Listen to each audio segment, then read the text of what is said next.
माजी मंत्री आदित्य ठाकरे यांनी देशातील जनशक्ती इंडिया आघाडी सोबत आहे, ही शक्ती 4 जूनला दिसेल असं म्हटलंय।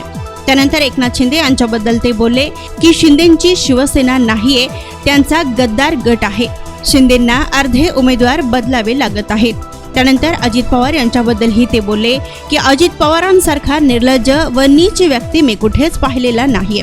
ज्यांना त्यांनी घडवलं त्यांच्या कठीण काळात पाठीत खंजीर त्यांनी खुपसलाय। त्यांची शिवसेना नाहीये, त्यांचा गद्दार गट आहे। त्यांना किती जागा मिळत आहेत, भाजप किती त्यांना लढू देईल, अर्धे उमेदवार तर त्यांना बदलायला लागतात। मला वाटतं त्यांच्यासारखं निर्लज्ज आणि नीच व्यक्ती मी अजून पाहिली नाहीये। ज्यांनी त्यांना घडवलं त्यांच्या पाठीत खंजीर खुपसून महाराष्ट्राशी धोका करून सगळे उद्योग तर गुजरातला पळवले, शेतकरी आत्महत्या वाढत चालल्यात। आणि ज्या माणसांनी, ज्या व्यक्तींनी तुम्हाला सगळं काही दिलं, तुमची राजकीय ओळख असेल, तिकीट असेल, मंत्रीपद असेल, त्यांच्या सगळ्यात कठीण काळात पाठीत खंजीर खूप असणं आणि जाऊन मग अशी वक्तव्य करणं, ह्याच्यासारखं नीच आणि निर्लज्ज व्यक्ती मी पाहिली।